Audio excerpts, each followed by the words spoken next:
Did you know Catherine McKenna tried to muzzle the delegates of last year's UN climate change conference in Morocco? The National Post, well, they reported it as it happened at the time, but they let Catherine McKenna off the hook. They let her claim that she stepped in and corrected an error. But I'm not buying it. McKenna's office tried to force the Canadian delegates to keep their opinions to themselves by asking them to sign what the ministry called participation agreements, which were, after reading them, really more like de facto gag orders, forcing the delegates not to talk to the media. So who are these delegates exactly? Well, they are hand-selected by the Canadian government. They're often environmental NGOs, left-wing think tanks, activists, friendly politicians, and First Nations groups.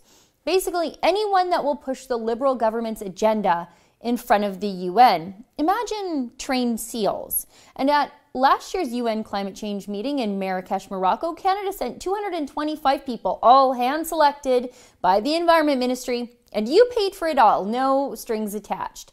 Now let me show you the document Catherine McKenna tried to get every single member of the Canadian delegation to sign. There's some standard junk in there, like keeping basic confidentiality with respect to negotiations between Canada and the other delegate countries. But then we get into, well, basic dictatorship type stuff. Look at this right here. To be a part of the Convention on Climate Change in Marrakesh, Morocco, you must accept the following responsibilities. Respect the authority of the head of the delegation, that's Catherine McKenna, on all matters regarding your conduct as a member of the delegation. Refrain from intervening in debates or negotiations while serving as a member of the delegation either on behalf of Canada or any known federal organization unless specifically authorized to do so by the head of the delegation. Okay, so you can't disagree with anything you see or hear unless Catherine McKenna says you can. And then here's the most egregious condition. Refrain from giving media interviews directly or indirectly contravening any of the above. So the delegates would not be allowed to talk to any media unless Catherine McKenna specifically authorized it. And I'm guessing only if you agreed with the official Canadian pro-carbon tax, climate change fear-mongering position at Marrakesh, Morocco. Wild.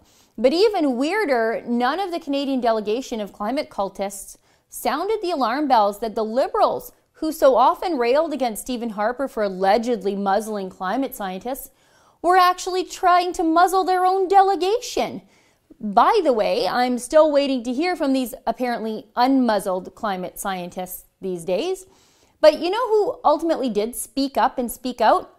One man, and he's definitely not a Liberal, that's for sure. Conservative MP Ed Fast was invited by the Environment Ministry to participate in the UN meeting. He's the opposition critic for McKenna's own ministry. And he was having none of these Liberal rules. This is from the letter he wrote protesting the requirements of these participation agreements. He wrote, "With respect, the conditions you have presumed to impose upon my participation as a member of Parliament are unacceptable. First, you require me to respect the authority of the head of the delegation on all matters regarding my conduct, and that I refrain from intervening in debates or negotiations while serving as a member of the delegation. I do find this request puzzling. When I inquired directly of you what my role would be in Marrakesh, you made it very clear I would not be participating in any meetings you were involved in.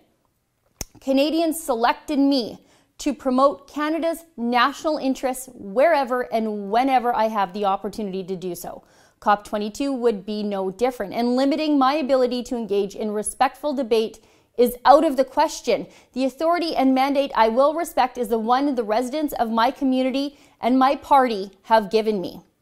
Okay, wow, Ed Fast is spitting a little hot fire there, but he was right. He doesn't work for Catherine McKenna, he works for Canadians and those who elected him. And Fast says he spoke to the minister directly about his role at Marrakesh. But the National Post allowed McKenna to blame bureaucrats for the muzzling.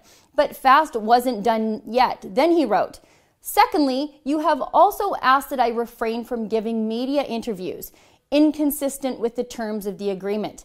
As the Member of Parliament representing Abbotsford and as the official opposition critic for environment and climate change, This effort to muzzle my ability to communicate with Canadians on issues they deeply care about is highly objectionable and contrary to the democratic principles we are both entrusted to uphold. In summary, as your critic, it is my constitutional responsibility to challenge the Government of Canada and to offer Canadians alternative policy and legal perspectives when and where appropriate. I do not intend to shirk that responsibility. And then Ed Fast refused to sign an agreement that required him to act like just another liberal zombie drone. He declined to participate in the UN conference. But this letter from Ed Fast prompted McKenna to change course and drop the media muzzling requirement of the delegates.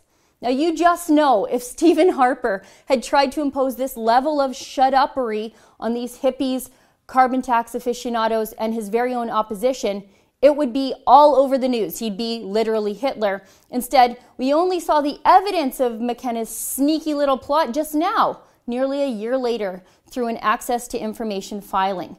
The Canadian delegation stayed silent to protect the Liberals. They really do have no ethics. Climate warriors are just fine to be silenced as long as someone with the right politics is doing it. For the Rebel.media, I'm Sheila Gunn-Reid. I love doing these access to information investigations. I like to let you know what the government is doing when they don't think anybody is watching.